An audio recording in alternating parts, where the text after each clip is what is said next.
சின்ன மருமகள்ல அடுத்து என்ன நடக்க போகுதுன்னு வாங்க பார்க்கலாம். ராஜாங்கம் சேதுவை கொஞ்சம் விசாரிச்சிருந்தா நல்லா இருக்கும்னு நினைக்கிறவங்க நம்ம வீடியோவை லைக் பண்ணிக்கங்க. இங்கே ராஜாங்கம் சன்னாசி எல்லாரும் பார்த்தா காலையில கல்யாணத்துக்கு ஏற்பாடும் பண்ணிக்கிட்டு இருக்காங்க. அப்பதான் பார்த்தா சன்னாசி சொல்றாரு, அண்ணே எதுக்கும் ஒரு தடவை நல்லா யோசிச்சுக்கிறீங்களா அப்படின்னு சொல்லிட்டு சன்னாசி கேட்கும்போது அப்பதான் ராஜாங்க சொல்றாரு, எதுக்கு சன்னாசி யோசிக்கணும், கண்ணால பார்த்த சாட்சியே நானா இருக்கேன், அப்புறம் எதுக்கு நான் யோசிக்கணும் அப்படின்னு சொல்லிட்டு ராஜாங்க கேட்கும்போது அப்பதான் பார்த்தா சன்னாசி சொல்றாரு, இல்லனே என்னதான் இருந்தாலும் நம்ம சேது இப்படி பண்ணியிருக்க மாட்டான்னு எனக்கும் நம்பிக்கையா இருக்கு. வெளியில இருக்கே தமிழ்ச்செல்வி அதுவும் சொல்லிக்கிட்டு இருக்கு, எந்த ஒரு காலமும் என் புருஷன் இப்படி ஒரு விஷயத்த பண்ண மாட்டாருன்னு. அப்ப ஏனே கொஞ்சம் யோசிக்க கூடாது, சேது கிட்ட கூட நம்ம ஒரு தடவை விசாரிக்க கூடாதா அப்படின்னு சொல்லிட்டு சன்னாசி சொல்லும்போது, என்ன சன்னாசி இப்படி சொல்லிக்கிட்டு இருக்க, அதுவும் இன்னும் கொஞ்ச நேரத்துல கல்யாணம் நடக்க போகுது அப்படின்னு சொல்லி ராஜாங்க சொல்லும்போது, இல்லனே உங்களுக்கு சாவித்திரியை பத்தி நல்லாவே தெரியும். சேது தமிழோடைய கல்யாணத்தை நிப்பாட்டுறதுக்காண்டி இந்த தாமரை விஷத்தை குடிச்ச மாதிரி நடிச்சு நம்மளெல்லாம் பதட்டப்பட வச்சு என்னென்னமோ சாவித்திரியும் தாமரையும் சேர்ந்து நாடகம் போட்டுக்கிட்டு இருந்தாங்க. ஆனா இப்ப பாருங்க, இப்ப வந்துட்டு ஏதோ சேது தாமரையை கெடுத்துட்டா அப்படின்னு சொல்லி ஒரு கதை கட்டிக்கிட்டு இருக்காங்க. அது மட்டும் இல்லாம எப்படியாவது தாமரையை ரெண்டாம் தாரமா கூட சேதுக்கு கட்டி வைக்கிற குறியில தான் இந்த சாவித்திரி பேசிக்கிட்டு இருக்கு. அதனால எனக்கு இதுல கொஞ்சம் சந்தேகமா இருக்குனே, நீங்க ஒரே ஒரு தடவை மட்டும் சேதுவை இதை கூப்பிட்டு விசாரிங்களே அப்படின்னு சொல்லி சன்னாசி கேட்கிறாரு.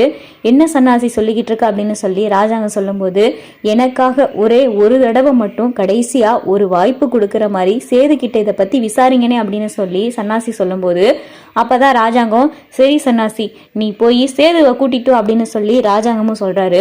சேது கிட்ட பார்த்தா ராஜாங்கம் கேட்கிறாரு, உண்மையிலேயே மனசார உனக்கு தாமரையை கட்டிக்கிற விருப்பமா அப்படின்னு சொல்லிட்டு ராஜாங்கம் கேட்கிறாரு. அப்பதான் பார்த்தா சேது சொல்றாரு, இல்லப்பா எந்த ஒரு காலமும் என் மனசுல தமிழ்ச்செல்வியை தவிர வேற யாருக்குமே இடம் கிடையாது அப்படின்னு சொல்லிட்டு சேது சொல்லும் போதுதான், அப்ப எப்படி சேது அன்னைக்கு நாங்க பார்த்த காட்சி உண்மையா அப்படின்னு சொல்லிட்டு ராஜாங்க கேட்கும்போது, அதுதான்ப்பா எனக்குமே தெரியல.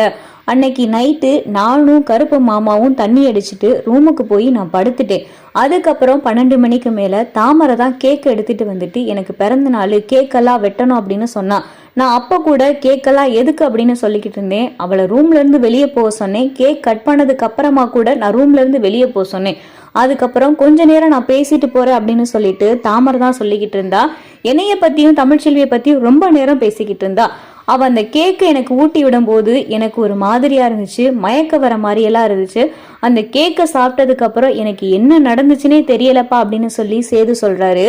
அப்பதான் பார்த்தா ராஜாங்கத்துக்கு உண்மையே தெரிய வருது. உண்மையா சேது சொல்றா அப்படின்னு சொல்லிட்டு ராஜாங்க கேட்கும்போது, ஆமாப்பா அன்னைக்கு நான் கேக்கு சாப்பிட்டதுக்கு அப்புறம் என்ன நடந்துச்சுன்னே தெரியாது. ஒரு பொண்ணை நான் வலுக்கட்டாயமா கெடுத்திருந்தா எப்படிப்பா இதை நான் பொய் சொல்ல முடியும், நான் உண்மையை தான்ப்பா சொல்றேன், தமிழ்ச்செல்வி வயிற்றுல வளர குழந்தை மேல சத்தியமா நான் சொல்றேன்ப்பா அப்படின்னு சொல்லிட்டு சேது சொல்லிக்கிட்டு இருக்காரு. நீங்க இப்பயும் நம்பலைனா இந்த அருக்கு பாருங்க சாட்சியா சாமி, சூடத்தை ஏத்தி நான் சத்தியம் பண்றேன், நான் உண்மையிலேயே தாமரை கிட்ட அப்படி தப்பா நடந்துகிட்டேன், நானு எனக்கு ஒரு துளி கூட நினைவுலேயே இல்லப்பா அப்படின்னு சொல்லி சேது சொல்லும் போது, என்னையா சேது சொல்ற அப்படின்னு சொல்லிட்டு ராஜாங்க சொல்றாரு, நீ இந்த அளவுக்கு வயிற்றுல வளர குழந்தை மேலாம் சத்தியம் பண்ணும் போதுதான் எனக்கு இப்பயே தோணுதியா, சரி எதா இருந்தாலும் இன்னும் கொஞ்ச நேரத்துல தெரிஞ்சு போயிடும் அப்படின்னு சொல்லிட்டு ராஜாங்க பார்த்தா போலீஸ்க்கு கால் பண்றாரு. ராஜாங்க போலீஸ்க்கு கால் பண்ணது மட்டும் இல்லாம பெண் காவலரையும் வர சொல்றாங்க. இதை கேட்டுட்டு சேது கேட்கிறாரு, எதுக்குப்பா இப்ப போலீஸ் கால் பண்றீங்க அப்படின்னு சொல்லிட்டு ராஜாங்க சொல்லும்போது, நீ இந்த கல்யாணத்துல எனக்கு விருப்பம் இல்லை அப்படின்னு சொல்லணும். அதே நேரத்துல பார்த்தா போலீஸும் இங்க வருவாங்க. அப்ப லேடி போலீஸும் இங்க வருவாங்க. அப்ப விசாரிக்கணும் அப்படின்னு சொல்லும் போது சாவித்திரியும் தாமரையும் அந்த விசாரணைக்கு பயந்து பின் வாங்கினாங்கன்னா அவங்க தப்பு பண்ணியிருக்காங்கன்னு அர்த்தம். அதுல எதுக்குமே பயப்படாம அவங்க எப்பயுமே சொன்ன மாதிரி பேசிக்கிட்டு இருந்தாங்கன்னா அவங்க மேல தப்பு இல்லைன்னு அர்த்தம். அதை வச்சே தெரிஞ்சுக்கலாம்.